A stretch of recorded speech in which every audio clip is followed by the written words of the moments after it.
Hello everyone.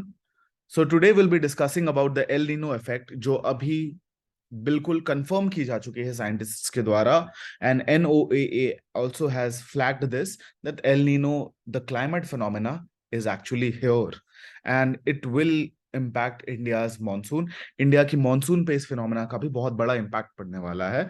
But before that we need to understand what exactly is El Nino. ठीक है, और ये change होता क्या है. ठीक है, so basically what is the basic और the common phenomena which is twisted which results into El Nino. What are normal conditions और एल नीनो कंडीशंस में नॉर्मल कंडीशंस कैसे चेंज हो जाते हैं, हमें ये भी बहुत समझना जरूरी है.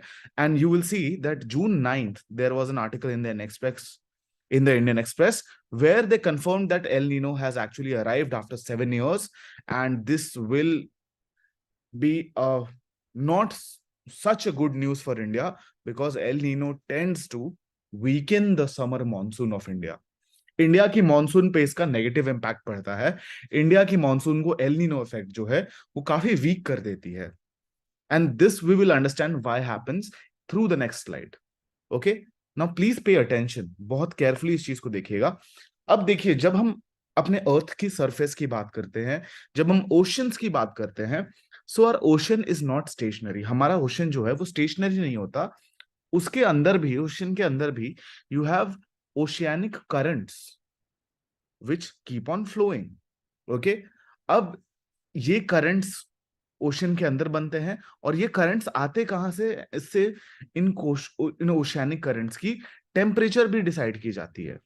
सो इफ यू विल सी, कोई भी करंट अगर पोलर रीजन से आ रहा है, कोई भी वाटर करंट पोलर रीजन से आ रहा है, तो obviously it is going to be cold. वो ठंडा पानी अपने साथ लाएगा. It will bring cold water because it's coming from the poles. But if a water current is generating from the equator, it will be warm. ठीक है, so then we have something which we call warm current and something which we call cold current. okay, आप देखोगे, देखो ये जैसे Labrador current इस तरफ आ रही है. ठीक है, it's coming from the Arctic circle, so it is a cold current, Labrador current. Okay, similarly यहां पर आप देखोगे एक गल्फ स्ट्रीम नाम की करंट है जो इक्वेटर से ऊपर जा रही है, सो इट्स वार्म.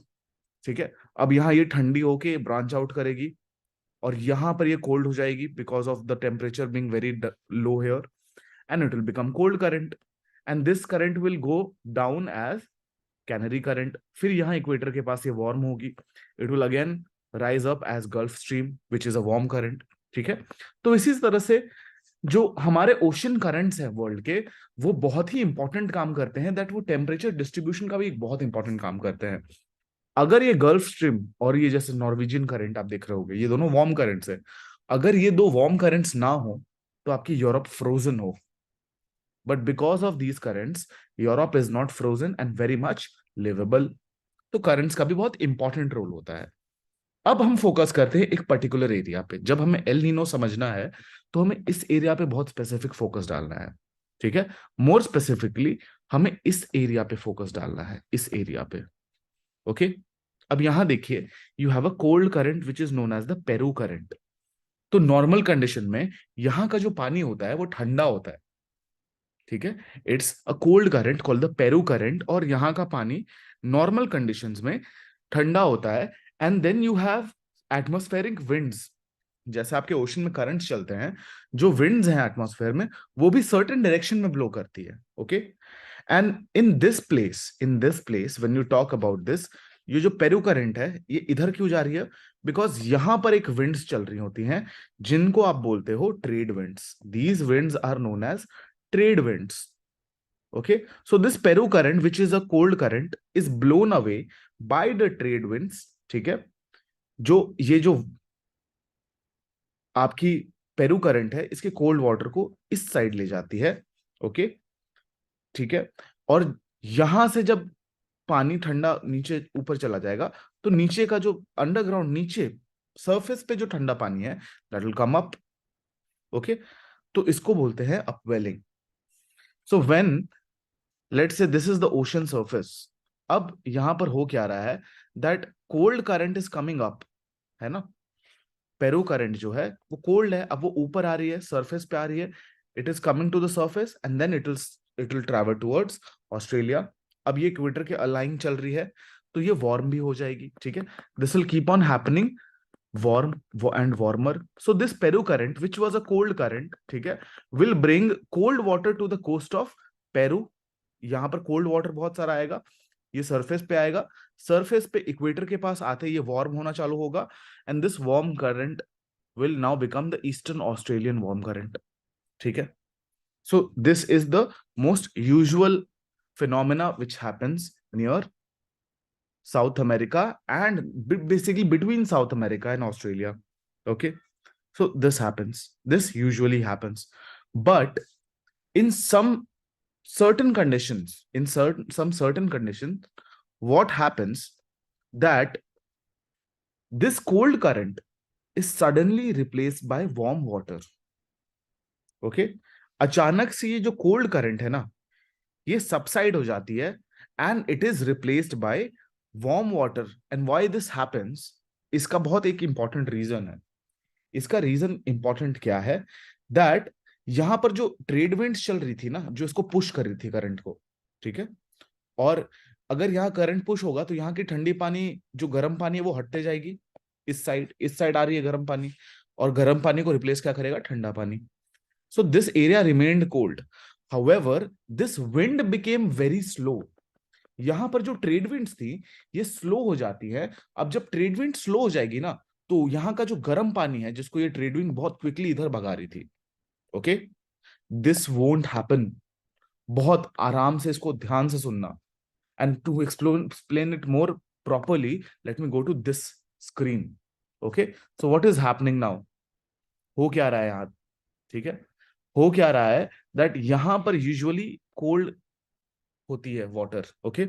अब यहाँ वाटर कोल्ड क्यों होती है, बिकॉज यहां पर जितना भी वार्म वाटर है ना, that is being pushed by the trade wind. देख रहे हो, ये ट्रेड विंड से ऐसे पुश होके इधर जा रही है सारी warm water. And we saw in the last slide कि यहाँ पर ईस्ट ऑस्ट्रेलियन करंट है जो वार्म होती है, यहाँ पर पेरुवियन करंट है जो कोल्ड होती है, ठीक है। तो यहाँ का जो जितना भी इक्वेटर का वार्म वाटर है ना, उसको पुश कर देती है ट्रेड विंड इस डायरेक्शन में, और यहां पर ऑस्ट्रेलिया के पास, ठीक है, और इसीलिए पेरू के आसपास, साउथ अमेरिका के आसपास यहां पर कोल्ड वाटर हमेशा होता है usually. However when this wind becomes very slow, ये विंड जब धीमे होने लगती है, तो यहां पर जो गर्म पानी है वो रिप्लेस नहीं होता, this warm water remains here, because the trade winds which pushes is not being able to push the warm water to this place, और वार्म वाटर यहीं रह जाती है। अब जब वार्म वाटर यहां रहेगी, ठीक है, तो देखो क्या होगा, बहुत ध्यान से सुनना। इन नॉर्मल कंडीशंस, ठीक है, जब वार्म वाटर्स इधर आती हैं, ठीक है, तो वार्म वाटर से होगा क्या, यहाँ पे इवेपोरेशन का रेट ज्यादा होगा, यहाँ इवेपोरेशन का रेट ज्यादा होगा तो यहाँ क्लाउड्स बहुत होंगे, and it will lead to more rainfall in this area. इस एरिया में बहुत ज्यादा रेनफॉल होती है। हाउएवर, अब अगर वार्म वाटर जो ट्रेड विंड्स हैं वो उसको पुश नहीं कर पा रहे इस एरिया में, it is still remaining here, okay, the moisture won't go in this area and rainfalls will drastically reduce here, and this is what is called as the El Nino phenomena. Okay, this happens every 2 to 7 years. 2 साल में भी हो सकते हैं, इसको होने में 7 साल भी लग सकते हैं। एंड व्हेन दिस हैपेंस, ठीक है, यहां पर मॉइस्चर कम हो जाता है, बिकॉज यहां वार्म वाटर नहीं पहुंच पा रहा है। अब अगर यहाँ वार्म वाटर नहीं पहुंच पा रहा, यहाँ मॉइस्चर कम हो गया, यहाँ रेनफॉल ड्रॉप डाउन कर जाएगा, and this is why El Nino leads to very low rainfall and a very weak monsoon. And this is what has started अभी, that the El Nino has started. The trade winds have gotten weak. अब trade winds week हो जाएंगी, तो यहाँ का जो गर्म पानी है वो यहां तक नहीं आ पाएगा, दिस वोंट हैपन, एंड यहां पर रेनफॉल कम हो जाएगी। Okay, now exact opposite of El Nino is a phenomena called La Nina. El Nino का लिटरल मीनिंग होता है लिटिल बॉय, ठीक है, little boy. Okay, this generally happens around December, ठीक है, और दिसंबर में एज यू नो यहाँ पर जनरली गर्मी होती है सदर्न हेमिस्फेयर में, ठीक है, नॉर्दर्न हेमिस्फेयर में ठंड होती है। Okay, so this starts around December, और इसीलिए इसको एल नीनो भी बोला जाता है, because this is also related to Christmas. Okay, so this is the El Nino phenomena which has started last December से ये हो रहा है। और इसके लिए आपको कुछ मंथ तक आपको ओशन की टेम्परेचर्स चेक करनी पड़ती हैं। After you have followed this pattern, ठीक है, from December till Jan Feb March April, ठीक है, आपको दिखता है that now the warm water is not coming here, it's staying here, and then you declare that the El Nino has started, and this El Nino is going to impact India's rainfall to a large extent. India में rainfall कम हो जाएगा, the monsoon will become weak. Okay, so ये बहुत important होती है। अब इसका opposite phenomena जो होता है उसको हम बोलते हैं La Nina, little girl. The literal translation is little girl. And यहां पर बिल्कुल ऑपोजिट होता है, that the trade winds become so strong, then that warm water की वॉल्यूम यहां बहुत ज्यादा बढ़ जाती है। In the Southeast Asia region, the warm water volume increases multifold, leading to more rainfalls, even floods in these areas. Because यहां पर बहुत सारा वार्म वाटर आ गया, यहां अचानक से मॉइस्चर कंटेंट बहुत ज्यादा बढ़ गया। Okay, so this will lead to very severe rainfalls. ठीक है, तो ला नीना कंडीशंस में इंडिया की रेनफॉल बहुत स्ट्रांग हो जाएगी, एंड फ्लड्स भी जनरली ला नीना कंडीशंस में are very very common. Okay, so this is the phenomena of El Nino and La Nina. El Nino is currently happening, ठीक है। L Nino का बिल्कुल opposite होता है La Nina. Okay, so El Nino happens over here, और यहां पर जो एल नीनो के बाद यहां पर होता है, which is a lot of no moisture, सारा मॉइस्चर इधर ड्रॉन आउट हो जा रहा है, ठीक है, और यहां पर कोई मॉइस्चर नहीं है, यहां पर ड्रॉट कंडीशंस आ जाते हैं। This is known as southern oscillation, southern oscillation, ठीक है। So you call this phenomena in toto the El Nino southern oscillation phenomena, और in short ENSO. Okay, so El Nino happening here, because of El Nino southern oscillation is happening here. This entire phenomena is called ENSO, El Nino southern oscillation, and this has started now.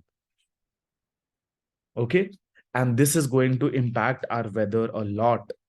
Australia की weather बहुत impact करती है, obviously the Peruvian weather, the South American weather will get impacted. Okay, अब इसके कुछ और भी conditions हैं। अब देखो होता क्या है ना, जैसे नॉर्मल कंडीशंस में आई टोल्ड यू, यहाँ पर कोल्ड वाटर ऊपर आती है, ठीक है, बिकॉज यहाँ की वार्म वाटर इधर जा रही है, तो कोल्ड वाटर उस वार्म वाटर को रिप्लेस करने बार बार ऊपर आएगी, ठीक है।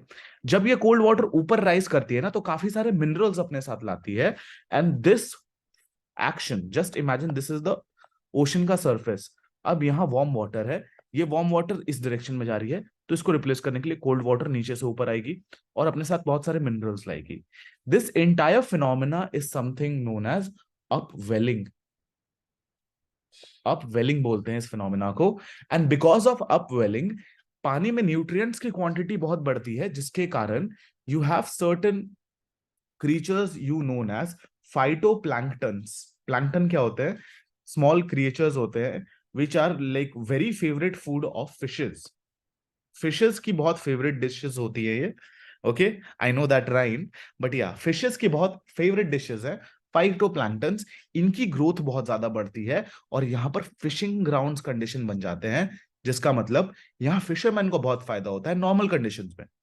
However when L Nino happens, ठीक है, यहाँ पर वार्म वाटर है, अपवेलिंग, जो मैंने अपवेलिंग आपको फंक्शन बताया, that won't happen, because warm water हटेगा ही नहीं वहां से, तो उसको कोल्ड वाटर रिप्लेस करने ऊपर नहीं उठेगा, न्यूट्रिशंस नहीं आएंगी ऊपर, एंड फाइटोप्लैंक्टन्स की पॉपुलेशन बढ़ेगी नहीं, and that will result into fishing में भी a lot of downgrade, a lot of fishes won't come here, production fish में भी यहां नहीं होगा, so this also gets affected.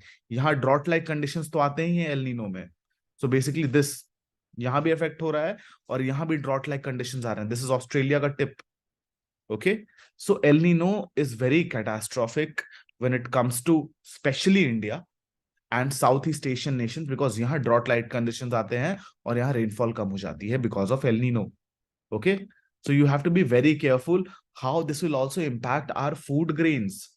बारिश, you know India's monsoon is very important for Indian agriculture, and generally El Nino जब भी आता है इंडिया में रेनफॉल्स कम होती हैं, and because of that it is a probability of also the consumer price index going up, which means inflation might be possible, especially food inflation. महंगाई, खाद्य पदार्थ महंगाई जो होती है, ठीक है, द फूड कमोडिटी और the food price inflation is very prominent during the El Nino phases. Okay, and we have to sit and watch how bad it will get. इस बार इंडिया में रेनफॉल कैसी होगी, इस पे हमें अभी भी नजर रखनी है. I hope you are able to understand the topic. Thank you for attending the session.